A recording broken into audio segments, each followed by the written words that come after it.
Hey there, Mike. So one way to do this, and it's kind of a workaround, but it'll actually maybe help you out in the long run, so that way things can be linkable. So you got your drawing here, and you got your oblique, and it's all tidy, and then you have your dimension snap to it. Um, Basically, you got this 30 by 30 box, and it's just an assembly. I created a sketch in the top level assembly and just pulled some reference dimensions, and then in there made it length and width, and then exported the parameters here. So that way I can grab them from the actual drawing itself. So then I created a new part, not that one, this one, and basically just derived the part. So in the part I used derive, and then it grabs this part. So if we look at our edit derive assembly, it'll show you what selections I took. So in here, here's all the bodies, so it's basically grabbing everything. And the other is where the sketches are, and that's kind of where the sketch one is that has the parameters length and width. So make sure you click those so you can grab them in from the drawing. So once I got that in here, then I just did a quick split command. So basically I just split the solids here, and then I think I did again another one. So I created two work planes, basically where I wanted to split them, and these work planes are defined by the overall length.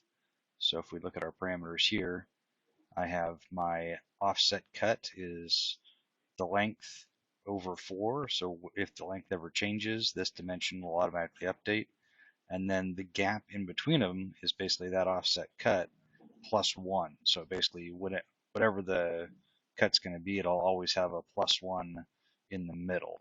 So if we keep going, I basically split the one and then cut from the other end.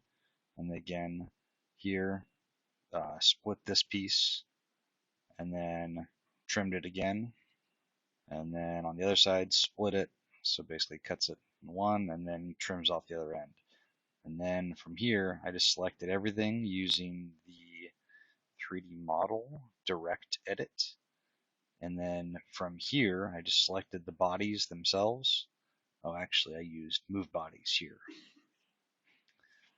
So then I moved it based on the amount, like I showed before. So this is the move right here. So if we call that move distance. So from then, that way you can come into your drawing, and then from this dimension, what I did is I hid the dimension value and then linked that dimension to the actual part, which is here, and then the model parameter, which is the width or the length. So you select that, and you use this button, and it drops it in.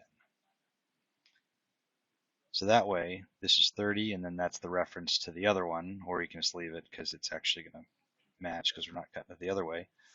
So that way, if we go back to our initial part here, and we change our dimensions, let's change it up here. So I didn't name them, so let's go into here.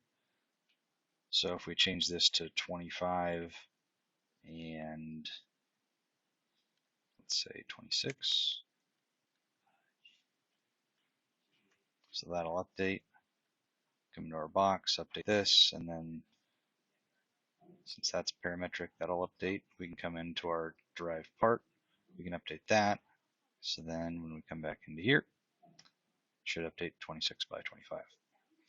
So hopefully that makes a little bit more sense as far as getting the oblique to stick. So you have one more part to manage, but it's basically just a derived part that you then pull into that drawing so that it gives you that sketch. So anything that changes, you don't have to update the view. So I hope that helps.